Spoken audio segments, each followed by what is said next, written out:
To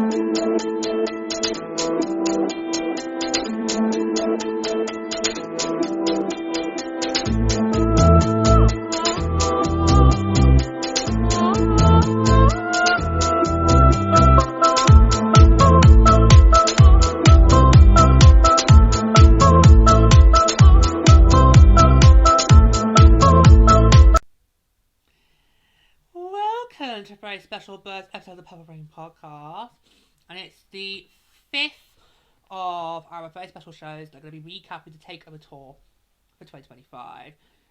We enter the second half of the Takeover Tour already, can't believe it. And as you can see, I am now joined by Hunter from the Edmonton Oilers. How are you doing, Doug? You alright? A lot of fun? Bab, Ontario and Alberta? Yeah? Are Calgary fans pissed off because you got chosen over them? Yeah? Well, good. I don't think the PWHL realised that by picking Edmonton, you were going to cause ruckus with the Calgary fans. But you probably would have had the exact opposite with the Edmonton fans if you picked Calgary. So, it's lose-lose in Alberta. For me, when I heard Edmonton was on this, I was like, yes! I was like, why Calgary being mentioned for expansion? Calgary can't house teams. It's not... Calgary's only got one arena. It's struggling to hold both the Flames and the Wranglers. So go with Hunter. Plus, whenever there's a Battle of Alberta in the playoffs, I always go with Hunter. Or whenever I watch a Battle of Alberta game, I always back Hunter. So, there you go. I mean... Anyway. But yeah, so we had an epic rivalry in an epic location. So we had the Toronto Sceptres and the Ottawa Charge face off. And for the Sceptres, this was their second and final Takeover Tour game. Ottawa still have 2 more to come, and one of those being the next stop, Hunter, with me. More on that at the end of the show.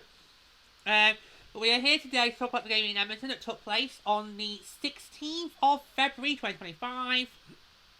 Literally right after my game in Boston. They kept mentioning that quite a lot during the broadcast. Like, we're about to get on the way. It's like, yeah, okay.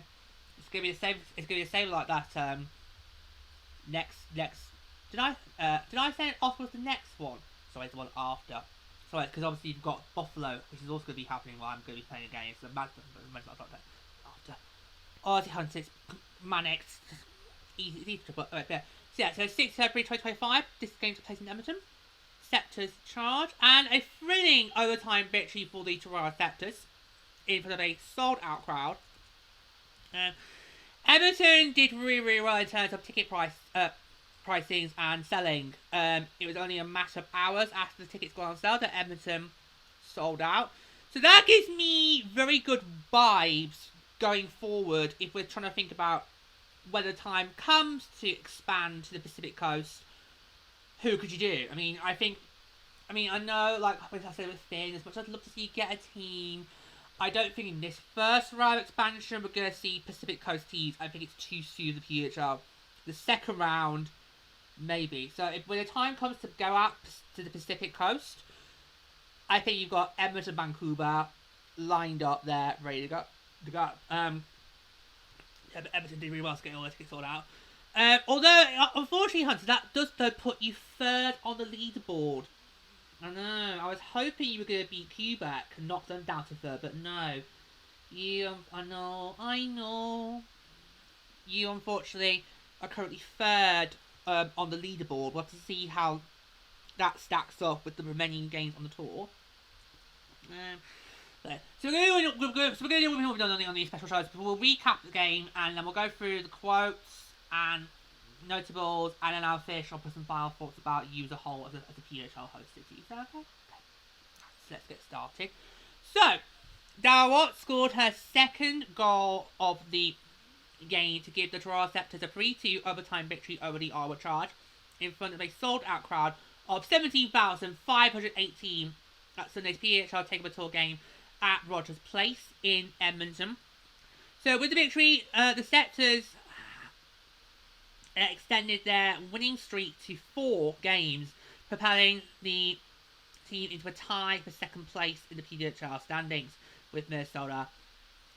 Less than 4 minutes into the first, Gabby Hughes opened the scoring for the Charge with a power play goal, giving Ottawa 1-0 lead, which they held for the remainder of the opening frame.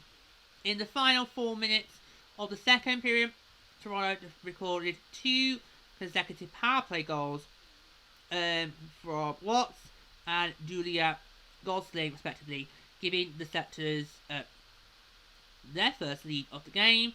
With 24 seconds remaining in the middle frame, responding early in the third, Ottawa forward Teresa Bazova tied it with at 2 with the game's 4th power play tally. Watt's game winner came 51 seconds into the overtime session, and forward Hannah Miller, who was celebrating her 29th birthday, recorded her 3rd assist of the afternoon on the goal. Alberta native Evans Maxmeyer made 31 saves on 34 shots for Ottawa, while Toronto's Reagan Kirk stopped 33 of 35. The rookie 5th win of the season. So let's go for the quotes now. So we start with Sceptres forward Darryl Watts. On her continuing hot streak, that's what I say. This is such a cool experience for all of us. It's not every day that you get to play in an NHL ring, especially this one. It's so beautiful. Like that stopper there, you get to be in an NHL rink every day if you're Minnesota or New York. So I'll stop. So stop you there. I mean, okay, Toronto obviously doesn't play an NHL bomb. I'm just saying, my Frost and also New York Cyrus might have something to say about that there, Daryl. Might have something to say. Anyway, I'll carry on, Hunter. I'll carry on.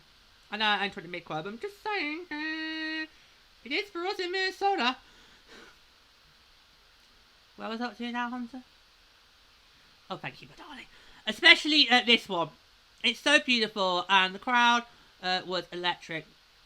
So it's hard not to get incredibly excited and pumped up to play in this atmosphere. We'll now hear from the Sceptres head coach Troy Ryan on changing the pace and the power play.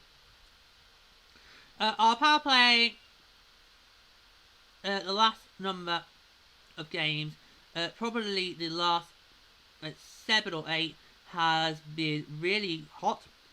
We know also that if we work and compete hard 5-on-5, we will draw penalties, and that's what maybe in the first period we were getting away from.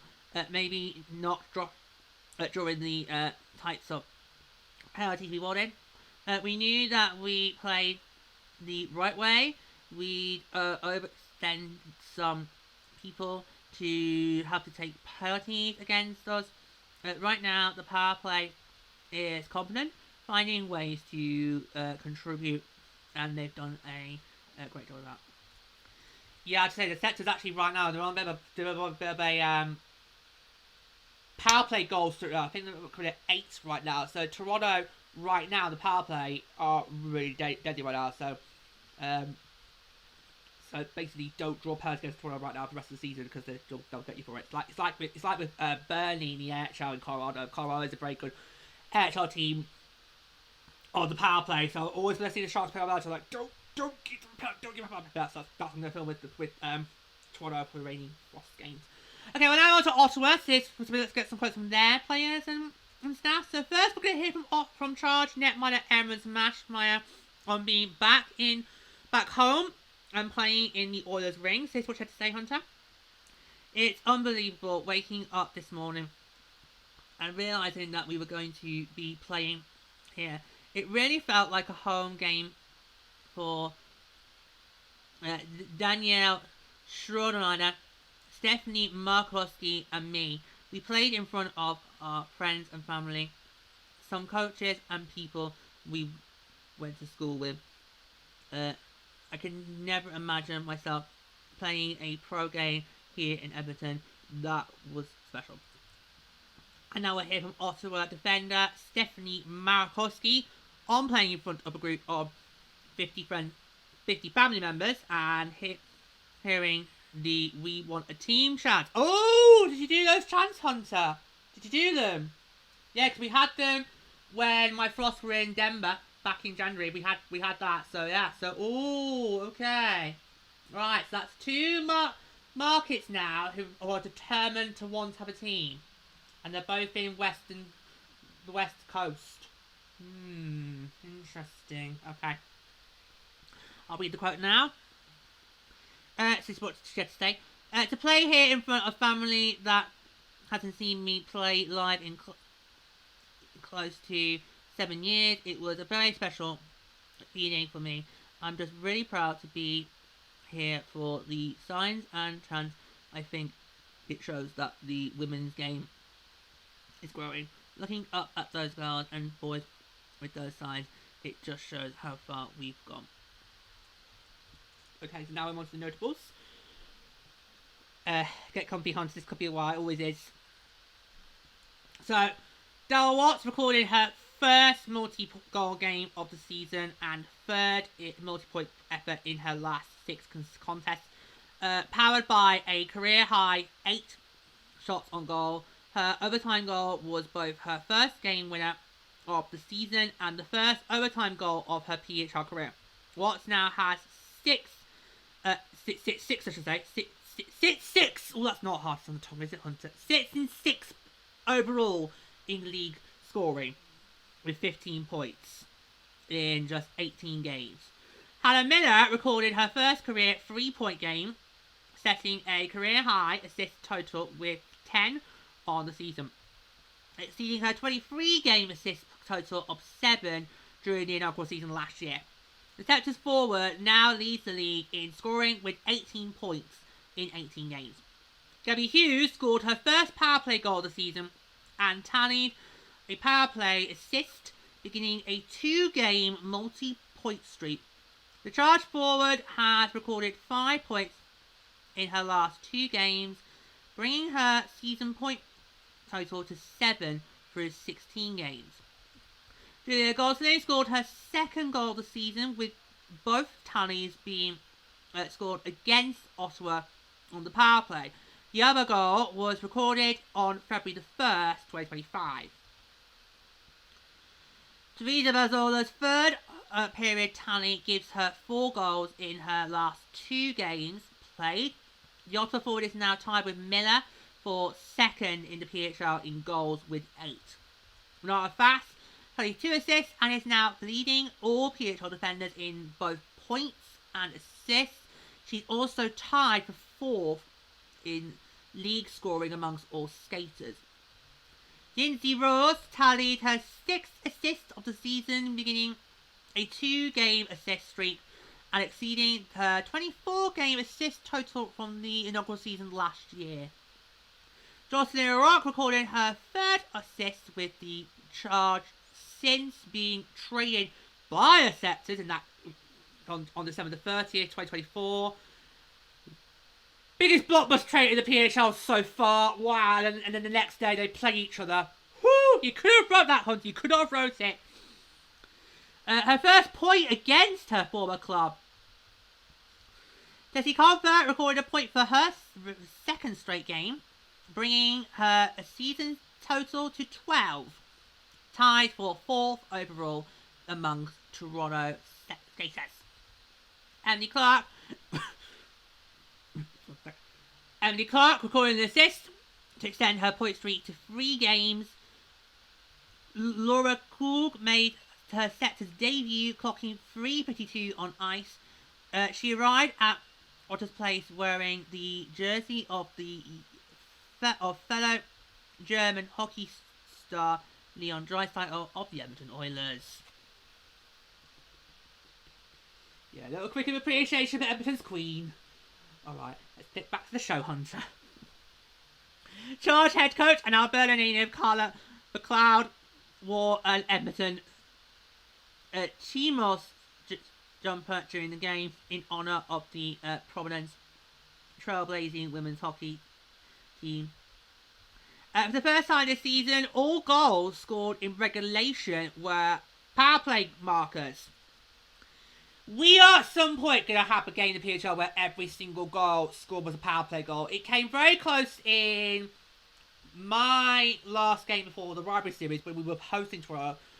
That was a power goal first. And here in Edmonton, you've got all regulation goals as power play goals. So I think at some point, Hunter, we're going to have maybe not this season, maybe in a few years' time, we're going to have a game where every single goal was a power play goal. You can just kind of feel it. The power play, I've seen a real growth in terms of power plays this year compared to last year. I think power play efficiency across all 6 teams has gone up from last year. I think that's a real improvement. I think that is mainly because of the no escape rule. That has really helped power play efficiency go up, despite the fact jailbreak goals have gone down. But yeah, so Toronto has scored at least 1 power play goal in 7 straight games and lead the league with 17 goals on the power play on the advantage there, converting at a 31.5% success rate. Ottawa, however, scored 2 goals on the power play for the first time this season, and they have now converted in consecutive games to double their power play goal total to 6. Staying with Ottawa, the Charge tied 17 shots in the first period, the highest single period total for the Charge this season. While for the Sceptres, 19 in the second. That marked their highest single period total this season. The Charge remain the only PHL team without a win beyond regulation. Yep, this is exactly what happened last year with the Charge, and this is one of the reasons why they failed to get that final spot in the World Cup playoffs. The Charge, plenty of times last season, they were able to find ways to get points. So the Charge were able to do last season what Boston have been doing this season, finding ways to get the game into overtime and shootouts to get the points, but failing to then get the win, which gives you the 2 points rather than the 1 point. And we saw that a lot with Ottawa last year. We're seeing it again this year. And given how tight things are right now, I would not be surprised if that is one of them bites Ottawa in the arse if they miss out again. We'll have to see. Now, Ottawa will play on the 7th stop in the PHL Takeover Tour in Raleigh on March the 7th. That's going to be the second Takeover Tour game for your Frost. And will be the host team for that one. And then Ottawa will close out the Takeover Tour on the 29th of March, when they'll be against the Boston Fleet. I can't remember who the home team for that one is. But that game will be in St. Louis. So, Pesky Polar Bear will be joining us for that one. I think that's got to be Louis' new nickname, I think. Yeah, Pesky Polar Bear. I'm going to need to get protective gear for the camera, Hunter. That one. Well, for Toronto, that's it. They're done. They're done. They're done. Toronto's done. Toronto is done. Toronto only had 2 stops on the Takeover Tour, both in Western Canada. The first one was, of course, in Vancouver back in January. That was the I think second stop on the tour. Oh god, this is really tough to remember right now. I think that was the second stop on the tour when they fell to Montreal. And they've had this one, the 5th stop. That's it. So just two Takeover Tour matches for Toronto. They've thrown the short stick, or the straw, I should say. They've thrown the short straw when it comes to the Takeover Tour game. But great work to be able to manage to get all 6 involved, unlike last year. Just saying. Yeah, but so for Sceptres fans, that's it. Like the Big Trois, you are now done and dusted when it comes to the Takeover Tour. But of course, Toronto, did host another battle on Bay Street a few weeks ago, and of course Montreal has got a neutral site game in Canadiens Park coming up in the beginning of March. So it won't feel too bad for the Sceptres and Big 12 Hunter, because they get to host neutral site games in their AHL team barns. So we won't feel too sorry for them. The fact they've only had not that much on Takeover Tour coverage. We won't feel too sorry for them. No, glad to see you agree with me, Hunter. Very well done, darling. Very well done. Glad to see you agree with me. We won't feel too sorry for them. Yeah, so that brings us up to wrapping up. So far thoughts. I think amazing, you know, I mean, I feel like this felt like a really home game for both sides, because, there were a lot of Edmonton and Alberta native on the Sceptres and Charge respective rosters, so it just kind of felt like the perfect matchup. I mean, when you've got plenty of players on teams from the area, it kind of makes, like how when Montreal having lots of players from Quebec, it makes sense to go and have a stop there on the tour. And I don't get why it took a few weeks into after the tour was announced for you to be confirmed. Because when the Takeover Tour got announced, Hunter, initially, that game between the Charge and Sets which we just had, they didn't confirm the location of that until a few weeks later. So it's like, what was going on? Anyway, but I have to say, I think Edmonton, very well done on getting a start. So can we get the stat again, Hunter? So it's about 17,000? 17,500? We've got the stat is there, where is it? Where is it? So you might need to help me again. You might have it on the screen. We've had it a few moments ago. Oh, thank you, Hunter. Yeah, 17,518. That currently for you, Hunter, is good enough for third place. I am making a note of all the attendance numbers for all Takeover Tour games, and I'm going to be doing a Instagram post on my Instagram in April at the end of the Takeover Tour, and just to reflect on it, because like I said, I've been really using my social media to try and boost the awareness of the Frost and also the PWHL as a whole. I've been as well as that. So there will be an Instagram post coming on my Instagram in April once Takeover Tour's done, where you will see all the attendance numbers for those games. But that currently puts you third on the leaderboard. So you didn't beat Finn, but I think Finn was always going to be very hard to beat. Yeah, you've not beaten Finn. But yeah. But interested to hear that Edmonton did the We Were a Team chance. We actually really haven't seen that much level of enthusiasm on the take for that. And like me personally been saying as a whole, we don't view the Takeover Tour as a way to test out markets for expansion. I mean, who knows, when the expansion comes, it could be two teams that were in cities that had a Takeover Tour this year. It could be, but we as a Purple Trio, we do not view this as a way to test the markets for expansion. We don't. We just see it as a way to grow the game and also grow the women's game as a whole. And that's what the two Takeover Tour games in Detroit and Pittsburgh were last year, although Pittsburgh failed miserably in terms of attendance. They had, I can't remember the exact figures, Hunter. We might go and check back the video we did last year. Yeah, about Pittsburgh last year for that Takeover Tour game between the Big 12 and the Sceptres. About 8,000. And yet this year in the Takeover Tour we're seeing well into five figures. I mean, Boy has got the lowest one so far, but that was only 12,000 out of a 17,000 seater. So yeah, the numbers don't tell the full story with Seattle's, but yeah. But yeah, so Denver, of course, did have huge visuals, and of course we can remember watching that game and just cog burning and just like holding real tight, because we were just so touched by how the enthusiasm for it. And of course, obviously for the Frost, that was our first ever proper neutral site game, so we didn't know what to expect going into that. So it was really great to see just the enthusiasm for that, and also the fact that Denver really wanted it, and the fact they did the challenge. The fact that you've done those is interesting. I think so. Yeah. So if we're looking at who is enthusiastic to get a team, it's Denver and Edmonton.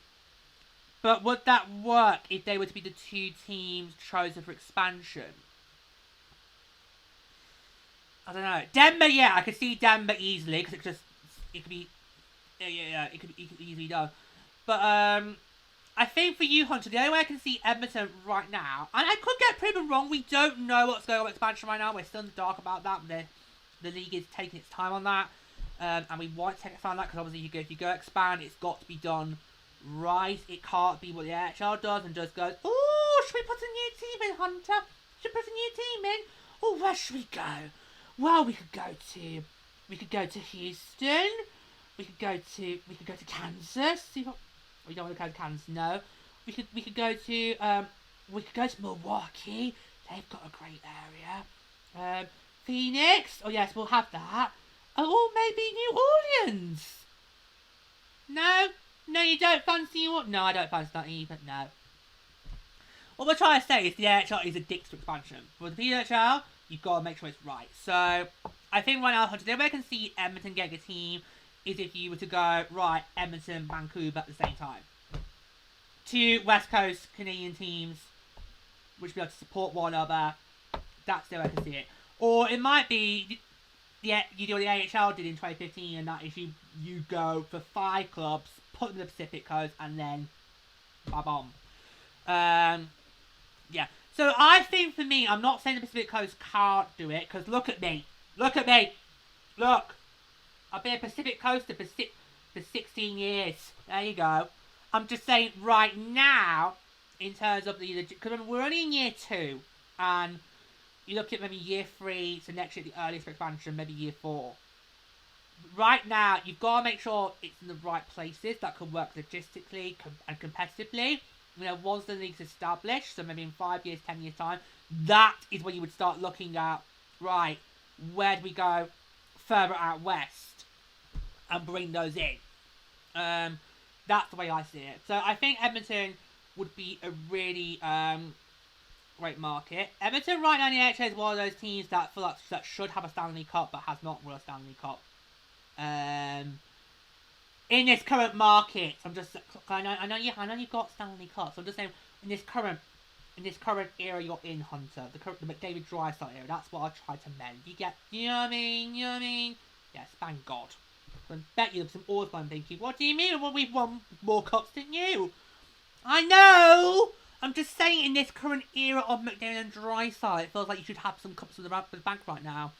And I wanted you to win last year. I know. Poor Hunter. I know. Especially as I couldn't be with you for games 1 and 2 because I was in London. I was in London for game 1 for the London series, and game 2 was on the day I came back. I was following the PHL draft, so I couldn't follow you with you until game 3. I know, Hunter. I know. Yeah, so I think Edmonton would be a great hockey market. The only issue, of course, for me, if you were to then put a team in Edmonton, Calgary's going to be like, where's ours? Well, I'll tell you, Calgary, when you build another fucking arena, oh, I know, swearing.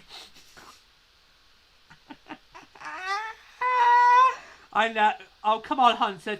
Don't tell me you never called Harvey the Hound a C word. Yeah, there you go. Gotta be all high and mighty now. But you've said loads of rude things to Harvey. Yep, there you go. So I mean, you put some F-bombs as well.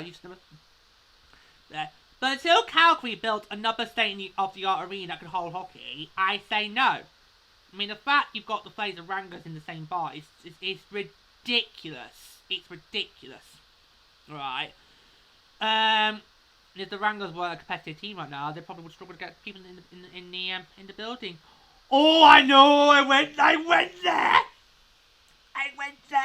Well, it's because I miss Stockton! Hunter, I really do miss Stockton. I preferred it when they were Stockton, but they were still Stockton. I miss it. I miss having a knockout team for my Barracuda.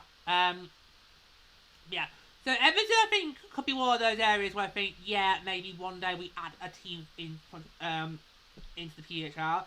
But it's probably not going to be right now. I think you're looking maybe for this first round of expansion. I think you're looking more at maybe Eastern time zone, Central time zone for the first round. And then the second round, that's when we start looking maybe go out west. And that's when we bring Vancouver and Edmonton maybe into the fold. But we'll see. We'll see. You've definitely hunted. You've definitely shown the enthusiasm, which I think is what we need to see. Chris, no, just good. Just packing out the ball. We need to see your enthusiasm for it, and I think you, like with Bernie, definitely passed that test. It's just for you, Hunter. We've got to work out how do we make it work logistically, and how do we make it work competitively in order to say yes, we will put a team in Edmonton. So I think there will be one day for you, Hunter. It's just you're probably going to have to wait for things to get 1-2 in order for it to be a reality. That's my personal take of it, because obviously I don't know how the expansion process is working. That's my personal take. I could get proven wrong, and you could maybe get in, or maybe I'm going to get in this first round. I could be proven wrong, but that's just my personal thought on the matter. But I think well done for showing the enthusiasm. Okay, so that's great. So yeah, so you've got a really strong potential market there. Just got to wait for it. Yes, yeah. So well done, and great to see both sides get represented. But that's what probably happens when you get TTs that got representing players from Edmonton. Yeah, the crowd didn't know who to cheer for. Really, they didn't know who to cheer for. Well, that's good. That's good. Yeah, honestly, well done, Hunter. I think you did well. You did really, really well. You just being cute about 10 o'clock. Never mind. That was a really great result there. So for Toronto, that's it. They're done. Ottawa still got a few more to go. So yeah, so all pickers let's say thank you so much, Edmonton. Next stop, Buffalo.